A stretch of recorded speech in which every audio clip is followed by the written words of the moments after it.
around about 2003, no, it was 2013, I bought a 2003 Chevy Suburban. I bought a 9-passenger one because at the time, you know, my wife and I had 5 kids between us, and you know, we needed all the seats we could get. As a matter of fact, on the first weekend that we had it, we took it down to Austin, and in the front seat was me, my wife, and my son, and in the far back seat we had 3 of her kids, and in the middle seat we had Elizabeth Cornwell, Sean Faircloth, Senator Sean Faircloth, and Professor Richard Dawkins. And since then we've taken that truck to a lot of different conferences and conventions and such, and we used it as a limousine in many of them. Like Faithless Forum came to Dallas, and I carted everybody at Faithless Forum back and forth from the venue to the hotel and so forth, and I've done that at a number of other events too. So that's what I needed that vehicle for, and it served its purpose. We got a lot of good road trips out of it, got a lot of good miles out of it. But now I find that I have different needs. So the reason why is I went to this paleontological expedition in South Africa. We went to the site and lay out desolate desert wasteland about 12 hours west of Johannesburg, closer to Cape Town. A place that looks an awful lot like the surface of Mars. It's just dirt and rocks and little else. When you can find plants, there's some areas that have, you know, like down in the washes and gullies and such, you can find these horrid little scrub trees that have 3-inch thorns all over them. It's just a really inhospitable place, and pretty intense temperature too, at least while I was there. What they would do with us every day is they would take us from the farmhouse that we were staying. We were lucky enough to be in a farmhouse instead of out in tents and such. They would take us from this farmhouse out in these little university-owned 4-wheel drives, and they would drop us off at some, you know, different location every day so that we can go out look for fossils. So we would wander around in the desert for, you know, 10 hours a day in pretty intense temperatures, and I had to carry 6 liters of water with me and some, you know, tiny little lunch. They would tell us that at lunchtime we need to find shade if we can find it and take a nap for 2 hours. Can you imagine that being part of your job description? You know, just to ward off the temperature. The first couple of hours of the day, of course, were really nice, but that last couple of hours would do you in. Just sap all your energy out of it. So at some point, and it was on our last day that we were at Abraham Skral, which is the really desolate location. We moved to another one for the last 3 days of the event, but for the last day that we were at Abraham Skral,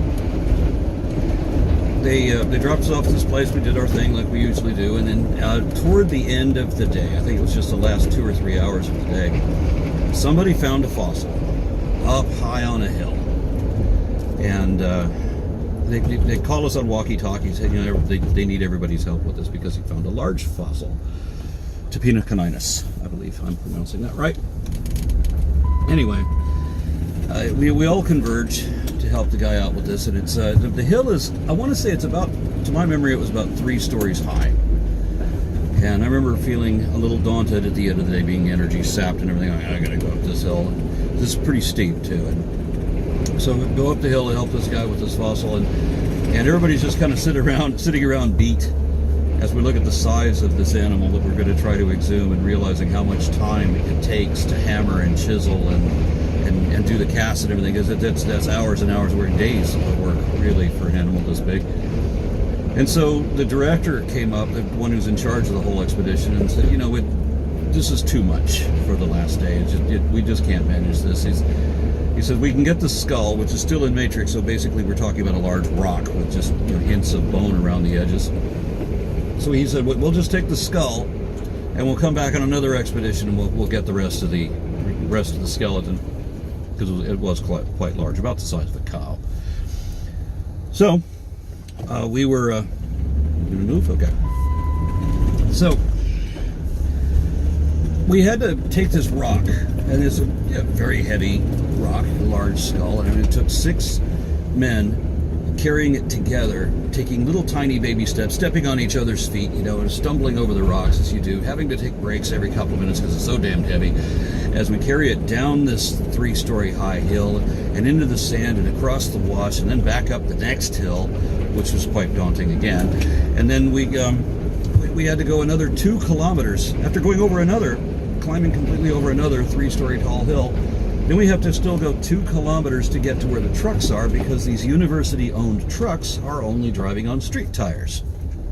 So I remember asking the director of the expedition, Bruce Rubich, who basically discovered everything in that area, and his name is on all their species and all the books and all that. And anyway, I asked him, these trucks that you've got, they're 4-wheel drive, are they? As we're struggling along to carry this one skull. And he says, they drive on roads.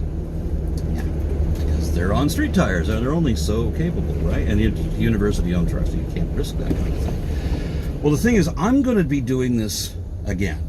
I'm going to be going on more fossil expeditions. There's a Permian exposure, of course, in the Permian Basin of West Texas, which is a very similar environment to what I experienced in South Africa, just with different snakes, and fortunately no baboons.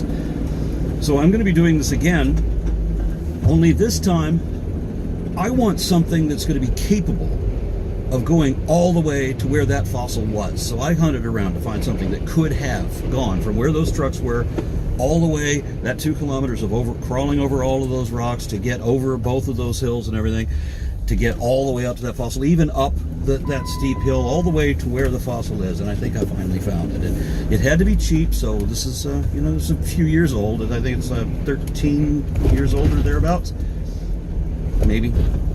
And it's got some miles on it, but it was taken very good care of, and it's an immaculate condition, so it's probably the best buy I've ever made in my life. This was cheaper than what we still owe on my wife's car. So I think I finally found the vehicle to go get that fossil.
You know, I've driven this thing with the doors on and the roof off, and then with the roof on and the doors off, which I think is a better configuration, especially in the intensity of the sun. This is the first time I've ever driven it completely stripped down. It's not quite as open as the old CJs. The CJs didn't, you had a fold-down windshield and you didn't feel like you were in anything. You were more like you were on it, It's kind of like being on a motorcycle or a dune buggy. But this, this is wholly appropriate and suits me just fine. Can't believe how cheap I got this. This was half as much as what most Jeeps of this age and this style cost. And this one is better taken care of, in a hell of a lot better shape than most of them. So I'm going to be heading out to West Texas or wherever they're going to be doing a fossil dig, and I will be able to get to that fossil wherever the hell it is.